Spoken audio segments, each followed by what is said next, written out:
According to the United Kingdom Department of International Trade, total trade in goods and services between the UK and Cameroon was £791 million as of December 2022, an increase of 177% from that of the previous year. The United Kingdom, as a strategic partner, is poised to deepen its economic cooperation with Cameroon. It is for this reason that a UK trade mission was here in Cameroon to streamline and strengthen commercial and investment relations between Cameroon and the United Kingdom. It is coming at a time when Cameroon is in need of investments and also with a vision to boost the private sector in the country. In this edition of the program, we shall be taking the pulse on UK-Cameroon commercial ties, the role of the UK Chamber of Commerce in Cameroon. We shall also be having a critical look at Cameroon's extractive industry sector, which will be delivered by our esteemed guest, whose passion for excellence knows no bounds. Stay with us. My guest is an international statesman and strategist whose education was fashioned in many of the world's best universities. He has evolved to become an established and renowned global advisor on leadership and governance. His primary expertise resides within the African energy sector, following decades as a strategic advisor serving a spectrum of leading international clients and governments in Belgium, France, England, Latin America, and Africa, pertaining to development, financing, and operations of large-scale infrastructure projects. Following the epiphany, his vision has since been tilted towards leading Africa towards a 21st century technological and economic transformation. Deep technical and practical insights from a project finance market, including energy, utilities, mining, financial services, and telecommunications, have culminated in a leadership capacity through a successful development, empowering, managing multicultural teams. He was recognized as one of the illustrious and respected brand of young global leaders by the World Economic Forum, nominated as one of the 100 most talented and senior leaders in the Commonwealth, and deemed to be one of Africa's 50 most influential thought leaders within the energy sector. As a former senior partner and oil and gas leader for Africa with global firms, he has gleaned deep insights into how corporations can become transformational, joining forces with many of these bodies. His in-depth knowledge of the African oil and gas sector has enabled him to promote a development agenda by encouraging governments to implement and stabilize a regulatory and fiscal framework while safeguarding both the environment and foreign investments in Africa. He is an alumnus of Harvard Kennedy School, Yale School of Management, a fellow at the Institute of Chartered Accountants of England, Wales, and mathematics alumnus of the St. Catherine's College University of Oxford, having recently completed his doctorate in business administration degree from the prestigious French Grande École in renewable energy policy in Cameroon. He is now ready to contribute to the irreversible ongoing transformation process in Africa with a strong focus on climate change and energy transition. Join me to welcome Dr. Elias Pungong, the UK Honorary Consul to Cameroon. Stay with us.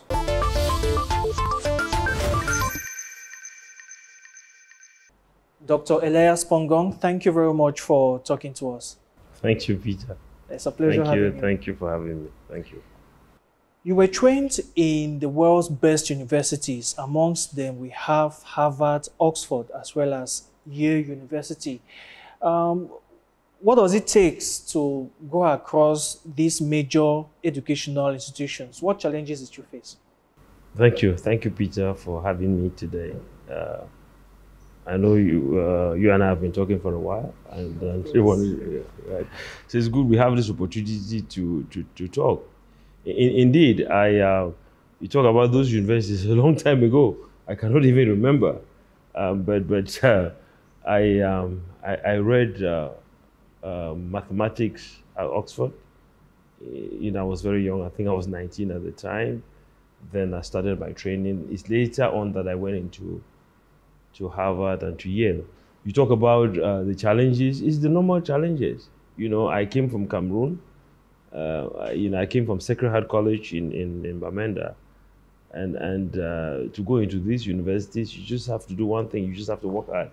You know, I see a lot of people today making different kinds of programs, talking about different things, what it takes to succeed here and there. There's no formula.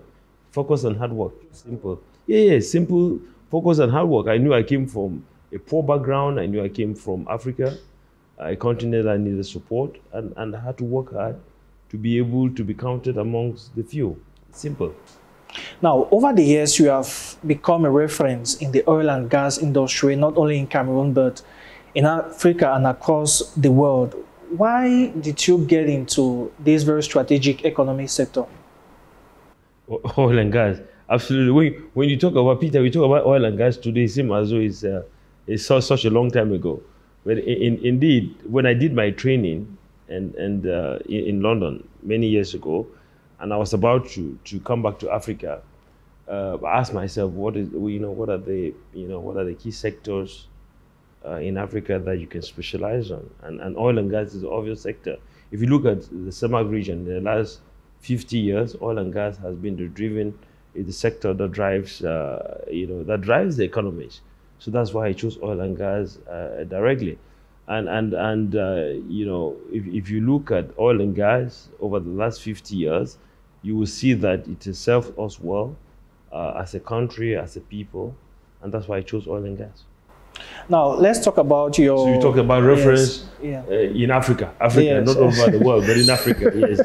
I did work in oil and gas in Africa, but okay. Yeah, we'll talk about the world because we see on CNN, Reuters, all the major networks. I see why you say that. Yeah. All right, now let's talk about your doctorate thesis, which was focused on renewable energy policy in Cameroon. Why the focus on renewable energy?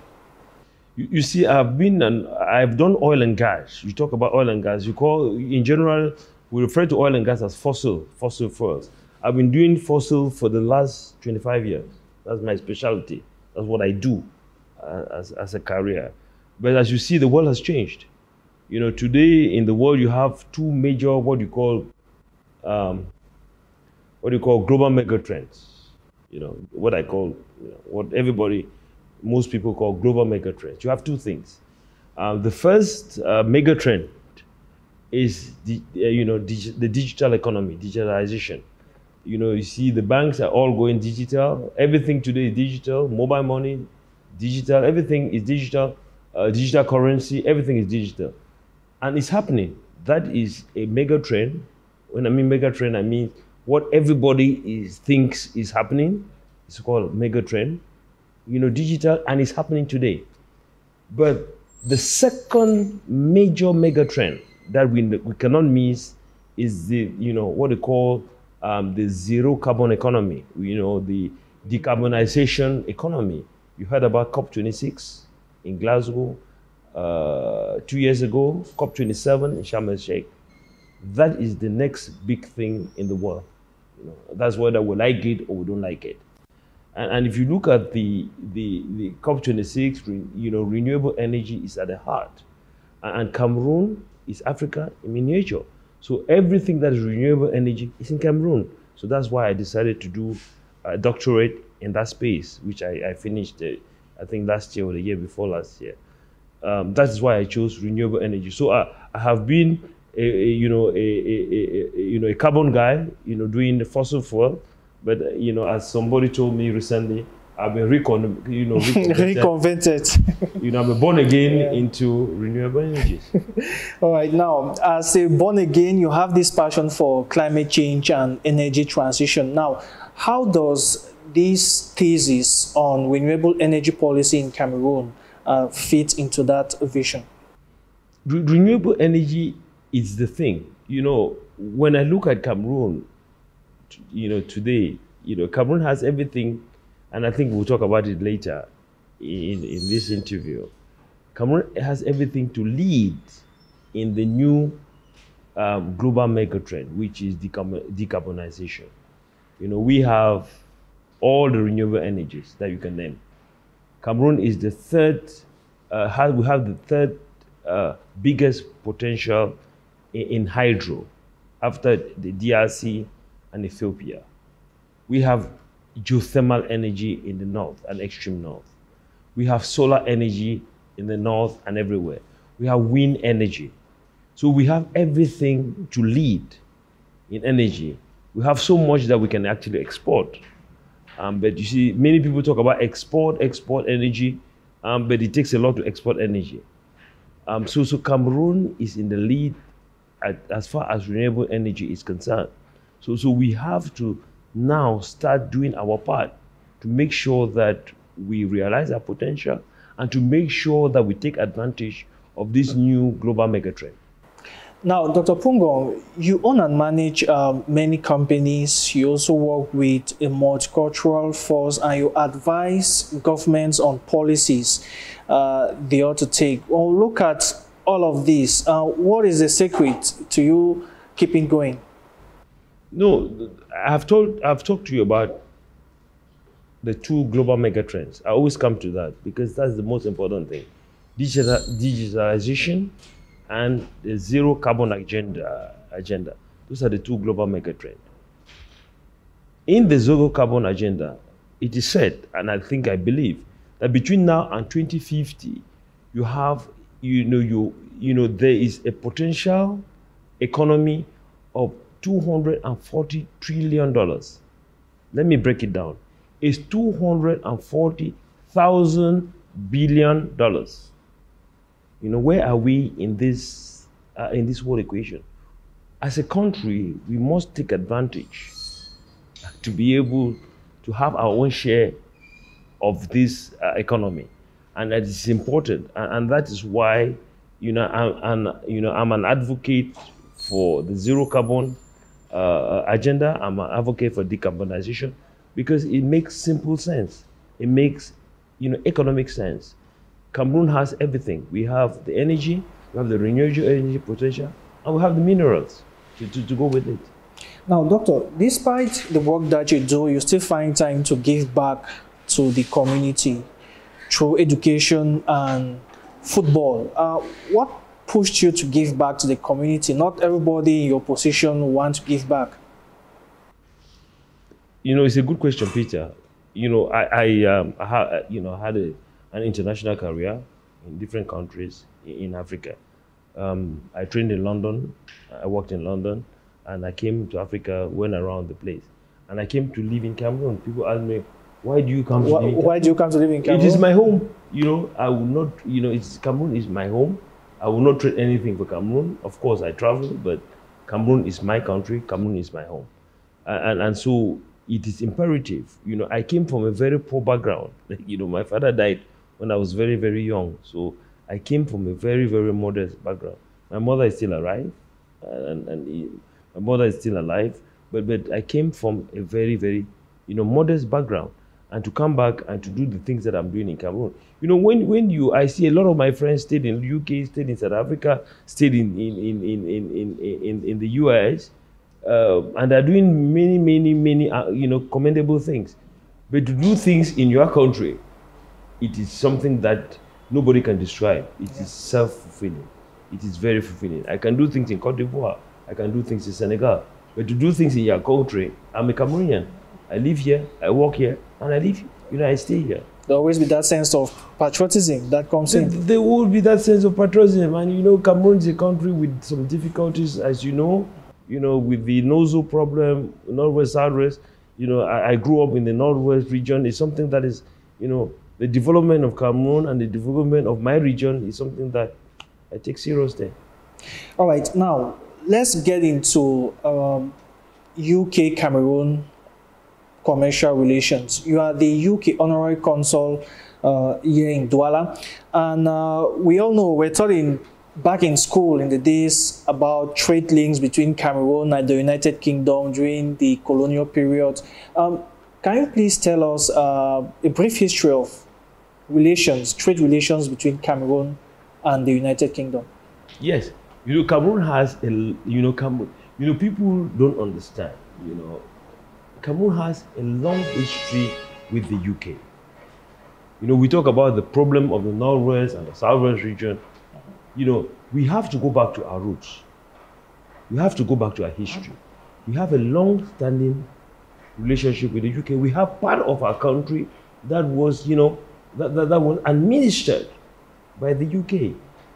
So when I go around Africa, I went around Africa and I realized that, you know, we have countries like Senegal, Cote d'Ivoire, countries that are renowned to be French-speaking countries that are engaged with the UK, that have UK chambers of commerce, taking advantage of trade, investment relationships with the UK. Cameroon, we're not doing anything. We cannot just throw away our history. When you throw away our history, that is when you have difficulties. So that is why we came back to Cameroon and we tried to set up the UK Cameroon Chamber of Commerce. That is now having a lot of momentum. You know, a lot of companies, a lot of the big companies want to, you know, are members, they want to join. And we recently, as you know, that's how I met you.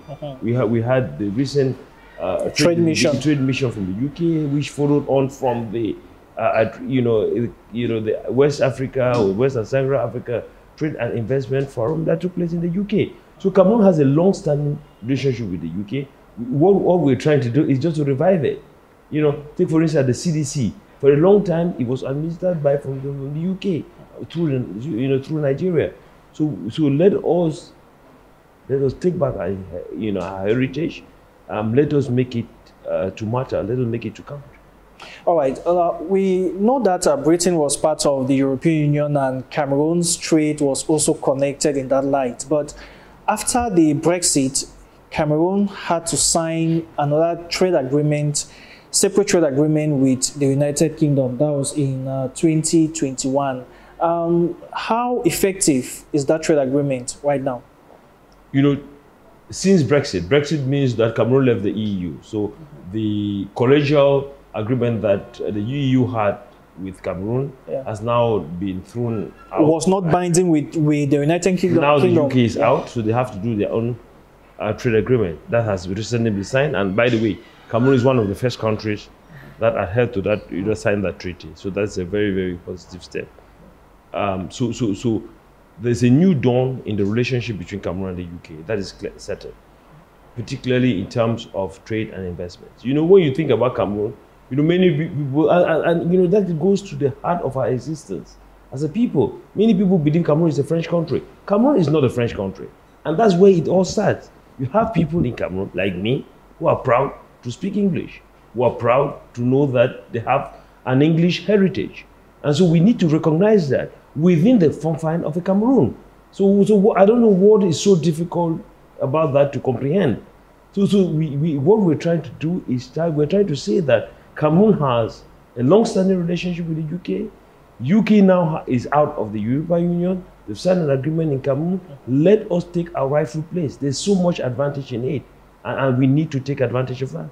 And now talking about the advantages, what are some of these advantages that we need to take? Take for instance, the delegation last week had a delegation, had officials from the UK, what they call the UKEF, the UK Export Finance. Yeah. I mean, this is concessionary finance. I think Cameroon has a credit line of, I think it's £2 billion.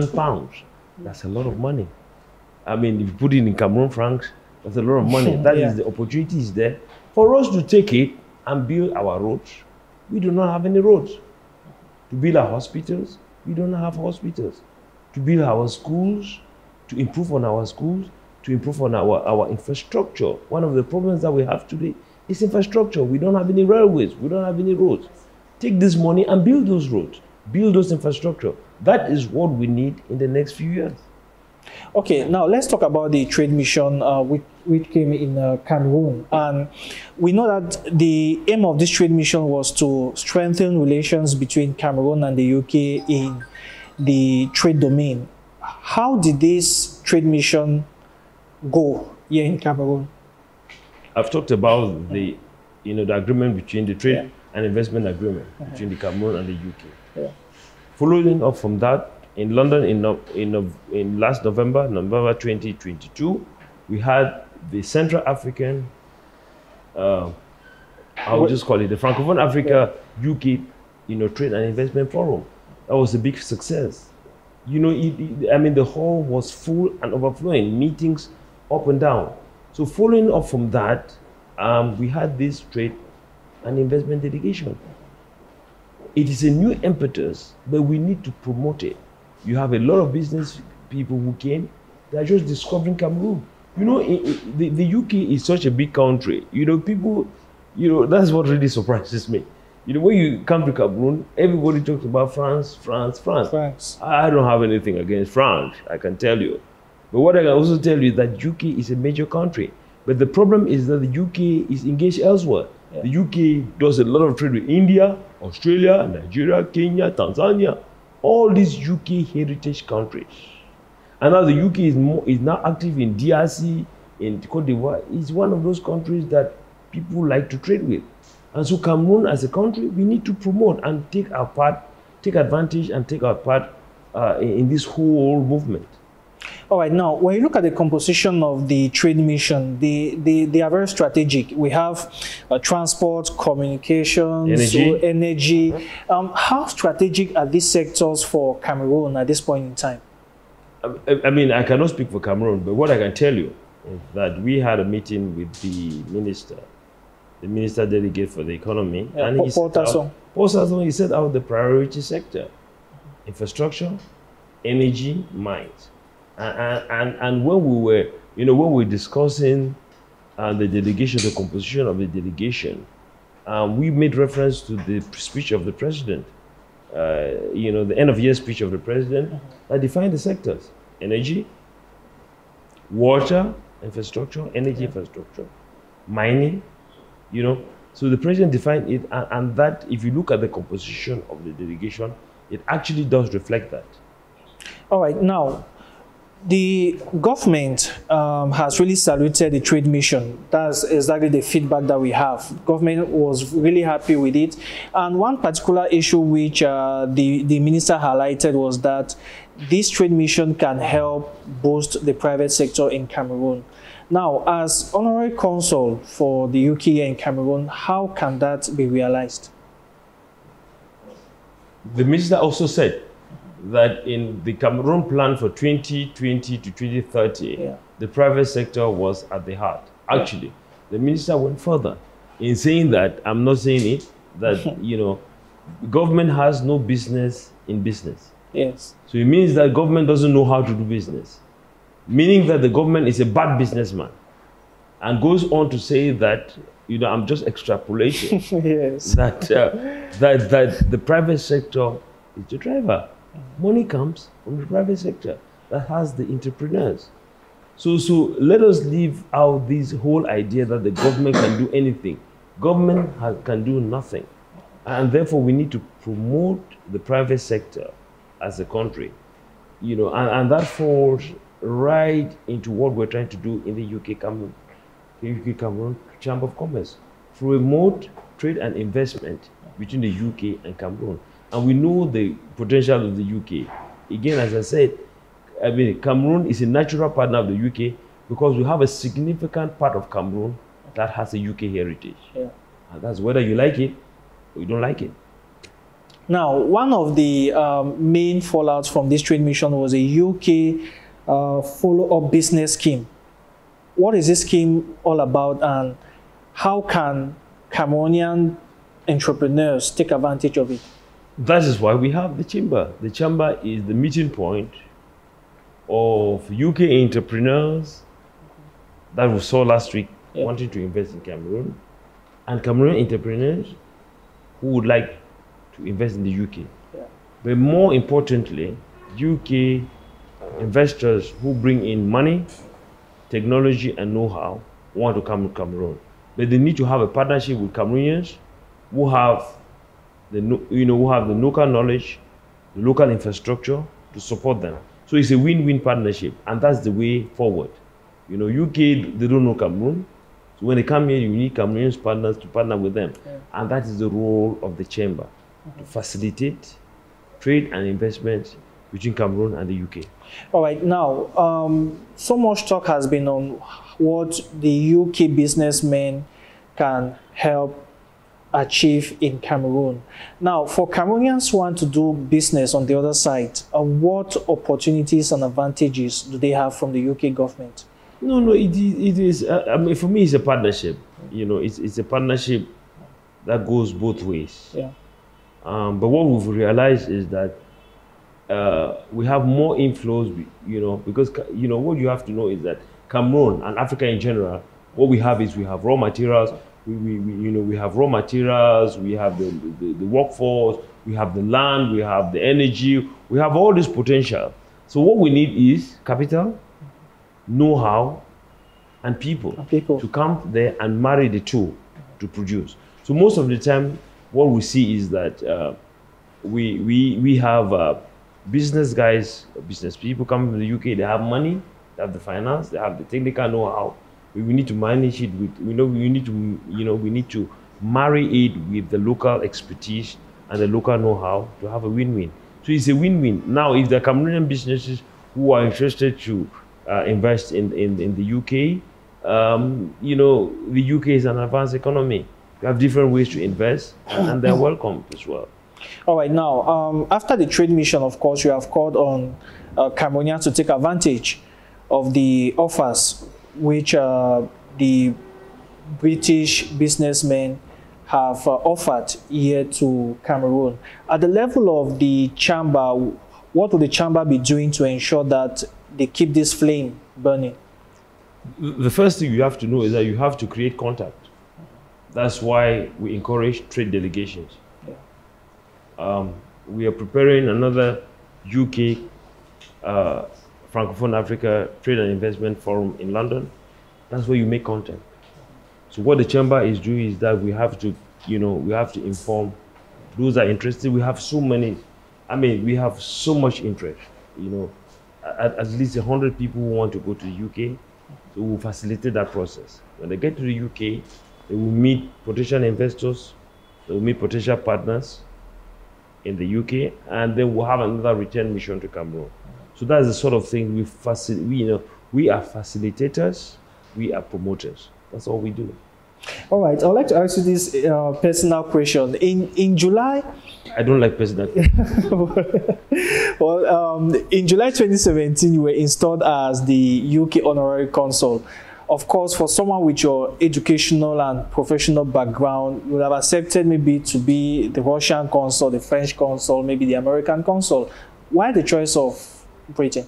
I'm here to Britain because, I went to England when I was 17.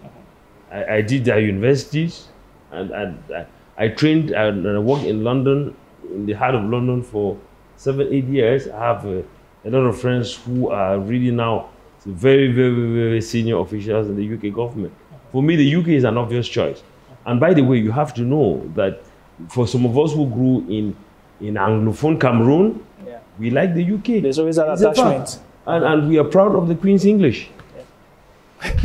Yes, we are proud to be your real English. I don't know why some people believe that it's mutually exclusive. I don't know why some people believe that, you have to be English or French. You can have both of them. Yeah. We are proud to speak the Queen's English. Yeah. We can speak French, but we are proud to be, sorry, I say the Queen's English, but now it's the King's English. The King's English. We're proud to be, to speak the King's English and all the, Cameroon is unique. We are bilingual. Why don't we take advantage of that? Why should we be killing each other because we want to assert one side against the other? Why can't we have a system that coexists? It is deplorable. All right. Now, Doctor, I would like us to talk about the UK Chamber of Commerce, which, of course, you heard. It's been in existence now in Douala for about 6-7 years. What successes has the Chamber registered? By the way, we've had a lot of successes. By the way, to have a chamber is already a big success. Yeah. We've had, we have a High Commission in Yaoundé, or, when people say the High Commission, many people don't understand. People think about embassy. We have an embassy in Yaoundé with an ambassador in Yaoundé, and that is, UK is a capitalist economy. It means that they're focused on free market and to promote trade, to promote investment. So as a chamber, over the last few years, we've received the visit of several people. We've received 2 ministers for Africa.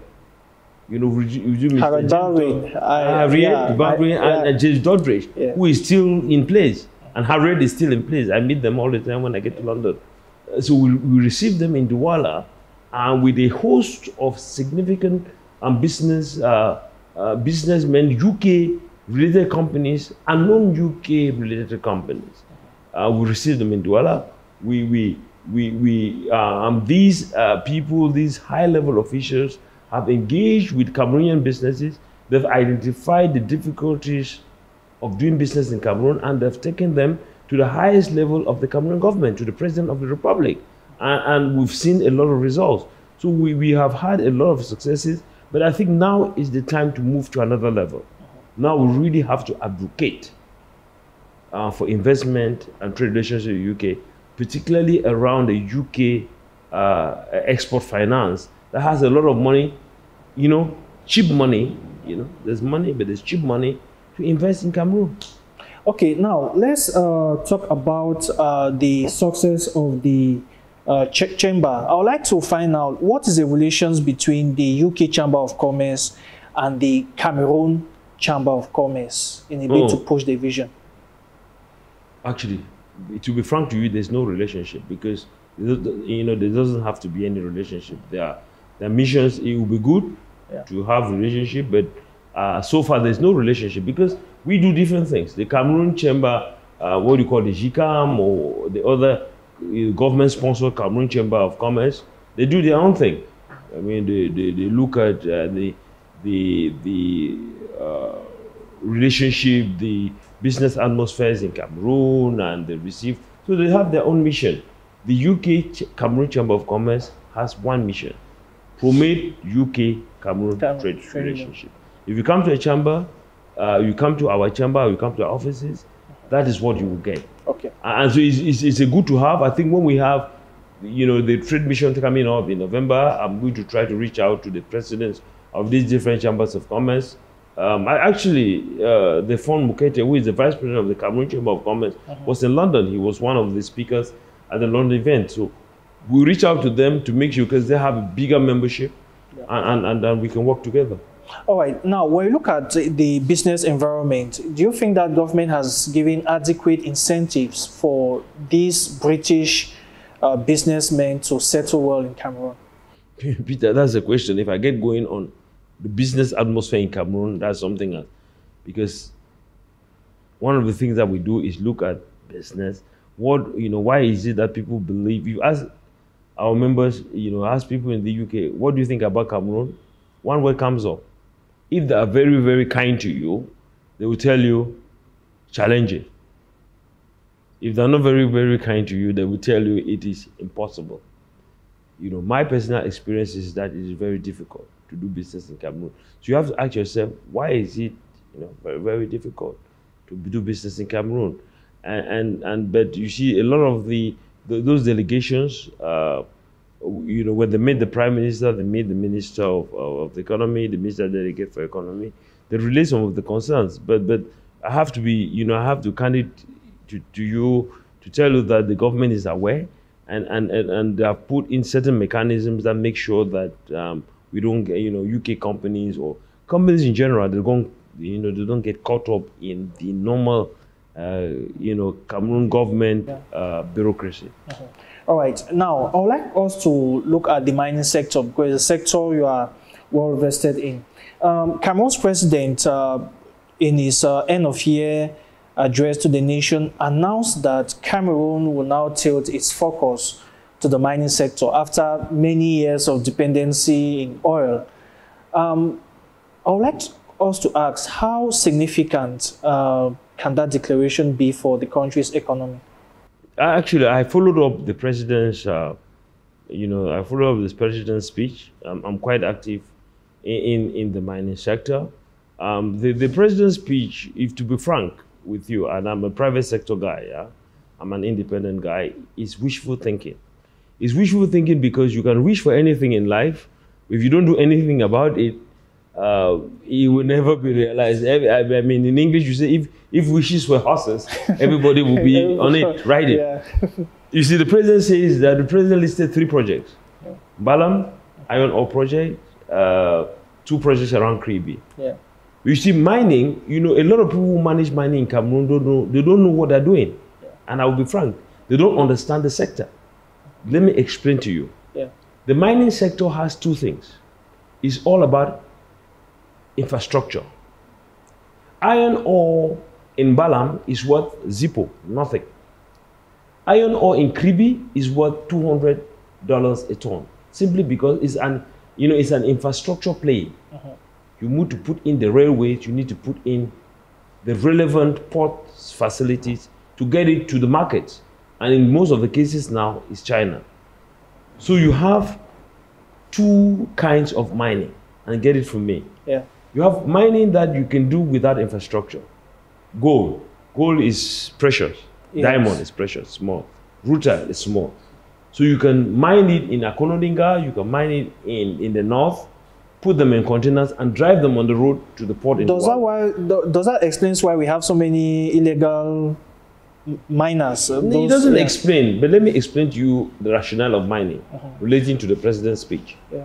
So you have gold you can mine, rutile you can mine, put them in containers, take to the port and export. We don't have an internal market, so you have to export it and make money. So that Cameroon, in the short term, we can be based on that. We can, we can mine rutile in Akonodinga or Nangai Boko and transport to the port in Douala. Then you have what you call the box. The box means heavy minerals. It means iron ore, it means bauxite. You need railways, you need port infrastructure. You have to redo the port. And that is what the president was saying in his speech. How can you say that we'll mine with no railway? We mine iron ore, no railway. How can you say mine? I mean, Balam, for instance, you need a 550 kilometers railway from the Cameroon borders with Congo to we haven't even started.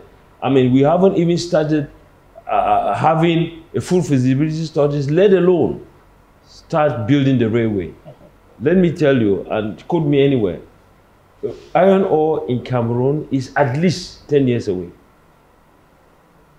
The other minerals with that infrastructure, gold, rutile, you can do it in 5 years. So, mining is a long-term play. Mining is not like oil. Mining, you need finance, you need infrastructure, you need know-how. We have a lot of, the Cameroon scandal geologique is right, but, the scandal is in the bush. You need to bring it to the port to sell it. So my message to the government is good. It is something for the future, but it's not today. All right. Over the years, you have raised concerns about British companies not being able to get involved in Cameroon's mining sector. What exactly is the problem? The problem is simple. They don't. I mean, mining. If people think mining is oil and gas. Mining is not oil and gas. Mining is a different commodity. Mining, let me give you statistics all over the world. For 100 exploration licenses that you issue, you can have 2 mines. It's 2%.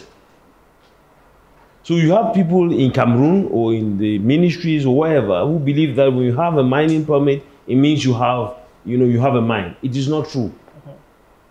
Mining is the more you search, the more you find. Yeah. You search more, and what do you need to search? You need money, you need know-how, you need technology. And where does it come from? It comes from 3 places. It comes from the UK, AIMS market, alternative investment market. It comes from the Canadian stock exchange. It comes from the Australians. So when you go to your own, it's all speculative. They don't know what they're talking about. So you need to attract people from these 3 centers to come. You give them, you beg them, because they bring their money, they bring their technology.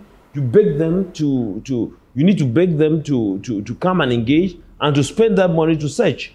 The more you search, the more you find. Cameroon has not been searching a lot. That's why we haven't found a lot.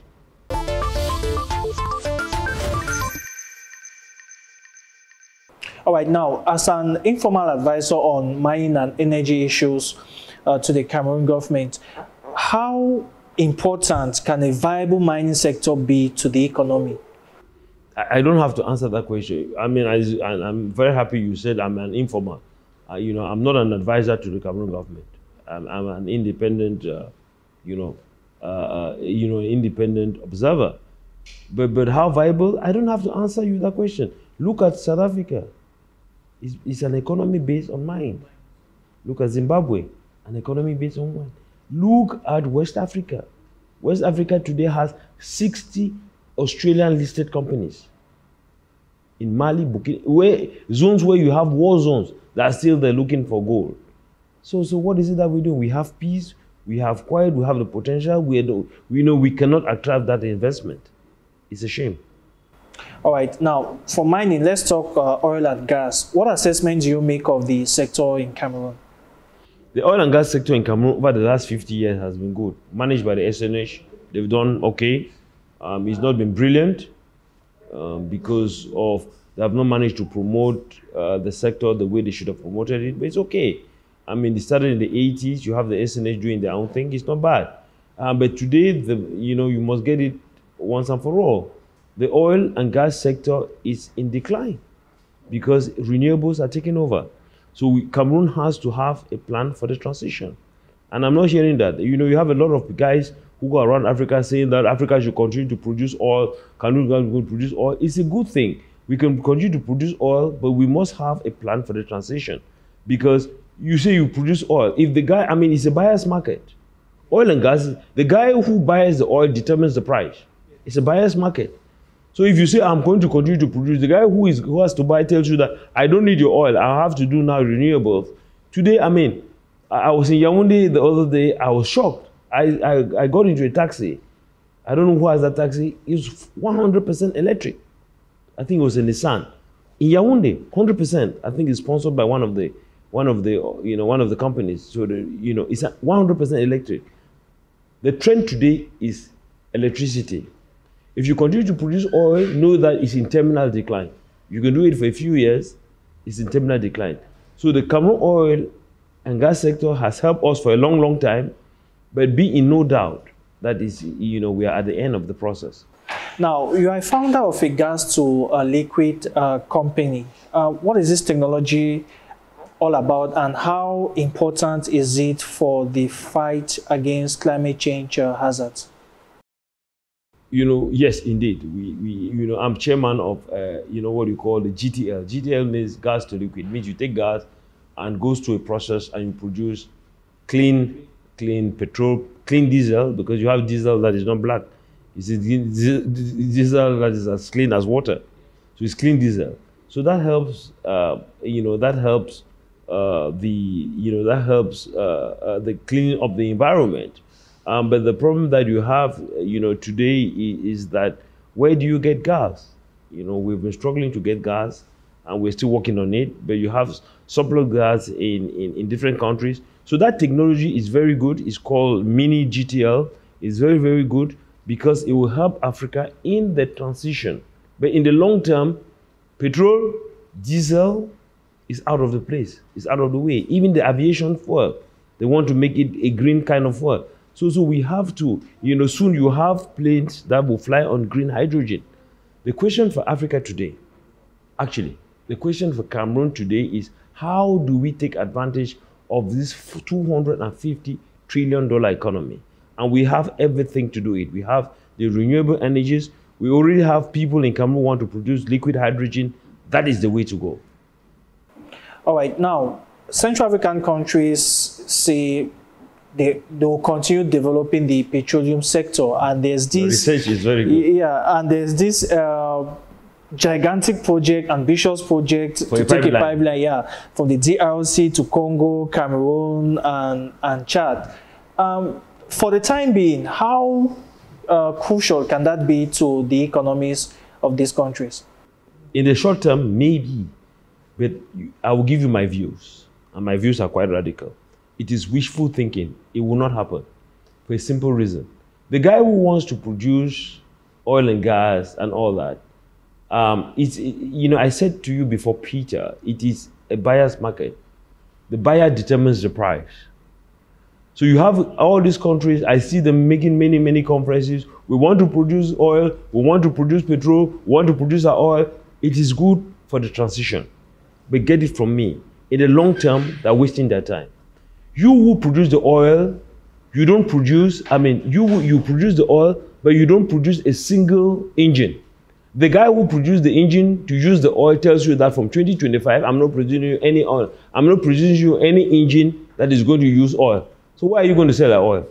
Let us get serious. You know, in Africa, in Africa in general, Central Africa in particular, we have a way of fooling ourselves. You know, talk to yourself and fool yourself. We must follow the global trends. The global trend is we have a transition period where we can get ourselves together. But we have everything in the mining sector and in using gas, mining sector and renewables to take advantage of this thing. Instead of talking about oil that is in the past, let us move into the transition. That's the only way out. All right. I would like to end with this question. Most countries, including Cameroon, are now facing an increase in the cost of fuel at the pump. What really is the problem? Why is it impossible for countries producing fuel not to get the fuel how they want it? Because they don't have any refining capacity. You know, you have Cameroon. Let me take Cameroon. Let's not look at other people. Charity begins at home. Yeah. Let's start with Cameroon. We had a refinery. We had an old refinery that was built 50 years ago, 40 years ago. It is decrepit. I mean, actually, before that refinery got burnt, it was decrepit. I mean, they tried to renew it. That's where when it got burnt. We had a refinery in Cameroon that could produce. I mean, it's all about adding value. Our refinery could not refine the oil that we produce, so you import oil to refine. That is not terrible, but it's still bad enough. If you can refine your own oil, the price at the pump can come down. That's the problem. But going further to the price at the pump, it still has to do with the transition. It's a temporary thing. Within the next 5 years, electric cars will start coming into the country.